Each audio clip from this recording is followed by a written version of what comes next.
In Escape from Tarkov, there are countless variables which have an effect on the outcome of a PvP engagement. Sometimes these variables are in your control, and sometimes they're not. One huge factor that you always do have control of, though, is your aim. Aim in Tarkov can be a bit more difficult than other games, though. So today, I'll be teaching you everything you need to know to better understand aim in EFT. Before we get into it, you can find me on Twitch at twitch.tv/giantbusak or on TikTok under the same name. Starting off, we should talk about sensitivity matching. This is one of the biggest components of having successful aim in FPS games, as it's one of the main variables you can control to promote muscle memory, primarily if you come from other FPS games. Sensitivity matching is the concept of making your sensitivity feel identical across every FPS you play. One of the easiest ways to begin matching is by picking a game you're most comfortable aiming in for reference. In that game, find a location to stand with a distinct point to aim at. Then, move your mouse from one side of your mousepad to the other in a straight line. When the mousepad ends, stop moving and determine the approximate rotation you just did in game. Was it a full 360? Maybe 45 degrees over or under? Once you figured that out, jump back into EFT and load into your hideout without any gear on. No gear is important, and you'll see why later. Aim at the corner of the wall in front of you for reference and repeat the same process.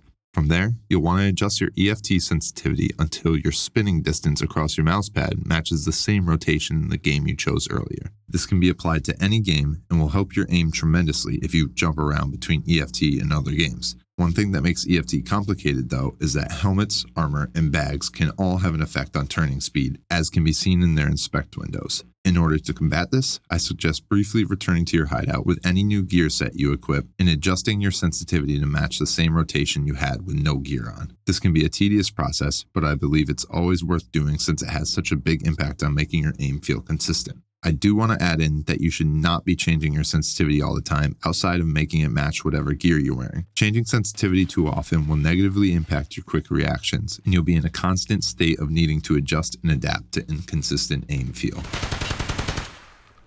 Once you have your primary sensitivity figured out, you'll also have to adjust your ADS sensitivity. It can be a bit complicated to find one to commit to, but there are a few things to consider while doing so. First off, unlike many other games, ADS sense does not scale relative to your primary sense. The variable is not a percentage of your main sense. It's its own sensitivity, completely independent of your main sensitivity. Second, this sensitivity will feel different depending on what optic you're using. I recommend picking a handful of sights and scopes that you use most frequently and comparing how different sensitivities feel amongst them to find one which has a perfect balance for you. Third, unlike your main sensitivity, ADS sense is not affected by the turning speed modifier on gear. You can be wearing the bulkiest kit in the game, and your ADS sense will feel identical to how it does with no gear at all. Personally, I feel that the best ADS setting feels not too dissimilar from your main sense. What I mean by this is that moving your mouse the same real-life distance should move your character's vision about the same screen distance whether you're zoomed in or not. For example, if moving my hand 1 inch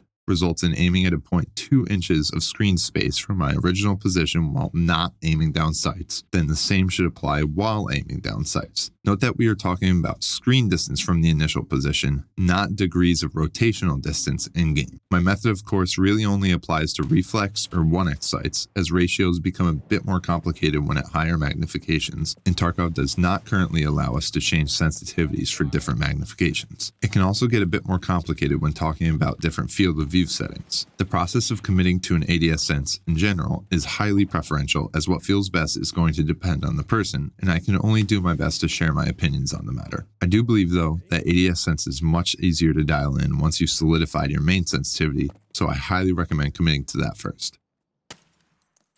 Next, let's talk about recoil. As you probably know, recoil in Tarkov is pretty weird and definitely does not favor tap or burst firing. The first couple shots in a spray with any gun typically will kick the gun upward, then level out after a few shots. The spray patterns are also fairly random, making things even more difficult. One thing that is consistent is that most spray patterns have a heavy focus on vertical recoil. My best advice to combat recoil in general is learning to pace your mouse movements with the vertical recoil timing. The first couple shots, you'll want to pull your mouse downward, then transition back forward slowly as the gun levels out, after which your hand can remain mostly still. Unless, of course, you have a moving target. The compensation is a little different than other FPS games, but it's pretty easy to learn and get used to. It'll feel mostly the same for the majority of full auto weapons, but some may require slightly more or less compensation. I recommend practicing the mouse movements in your shooting range prior to bringing any new gun build into raid. I should also add in that crouching has a huge effect in the stability of a full auto spray. In situations where the timing and positioning allows, crouch before you begin holding left click, as recoil will be dialed down significantly.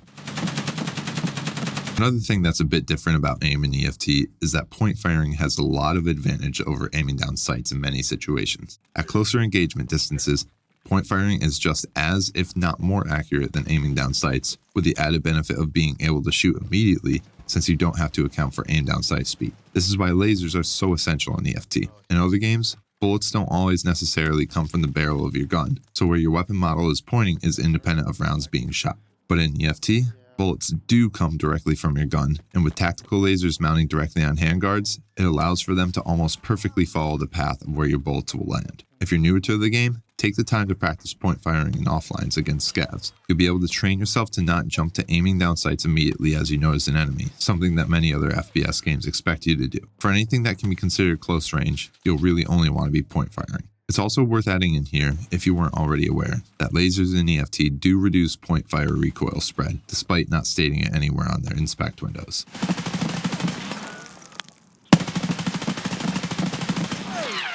Continuing off point firing, it's also important to learn the mechanics of weapon sway in EFT.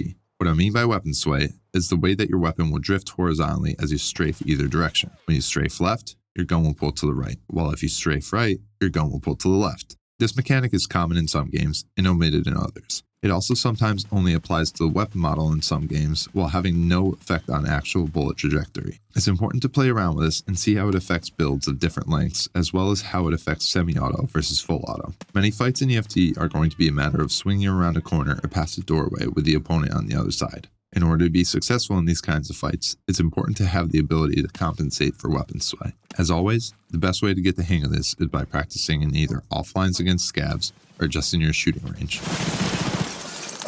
Quickly, I'd like to touch on the concept of height over bore. This term basically refers to the distance between your sight line through your choice of sight and the barrel of your weapon. This distance, while minimal, can affect accuracy at close ranges, especially with more drastic sight-to-barrel separation. Some scope mounts, for example, allow for a reflex sight to be placed on top of the mount, a significant distance from the barrel itself. If you were to aim through the reflex sight at a target only a few meters away, you may notice that your shots land a bit lower than where you were aiming. This is the height over bore issue in a nutshell. As the distance to your target increases, the issue lessens, but do keep in mind this concept when choosing which mount or sight you want to use for different maps or scenarios. Lastly, let's talk about aim training. I'm a huge advocate for aim training, especially for people who are newer to FPS games or PC gaming. Personally, I practice with an aim trainer for 10 to 15 minutes before every time I play EFT. It lets me enter my first raid each day much more confident, and I never have to feel like my first raid is a warm-up. In my opinion, achieving this is a big deal since stakes are always so high in EFT. My aim trainer of choice is Kovacs on Steam, but there are plenty of other free options available. Additionally, you have plenty of options within EFT itself. Create little challenges for yourself, such as running offline factories with a high scav amount, only allowing yourself to go for headshots. Or maybe you choose to point fire only, but you need to stay at least 20 meters away from your target while shooting. You can also just use your hideout. Practice snapping to targets while positioned at different distances, either aiming down sights or point firing. Practice flicks by aiming to the side of a target and snapping to its head repeatedly. Practice tracking and smoothness by aiming at a certain point and then rotating around it to random positions, doing your best to continue aiming at that same exact point. All these things may seem goofy out of context, but if it makes you just a little bit more confident when approaching your first raid for the day, I think it's well worth it. And that's going to be it for this video. It was a shorter one, but I just wanted to break down some aim mechanics and mindsets for those who maybe hadn't thought about it all before. Perhaps down the line I'll make a bit more of an advanced aim guide, going into intricacies rather than the mechanics as a whole. If you have any questions or suggestions, please feel free to leave them in the comments below. But thank you very much for watching this video, and I hope to see you in the next one.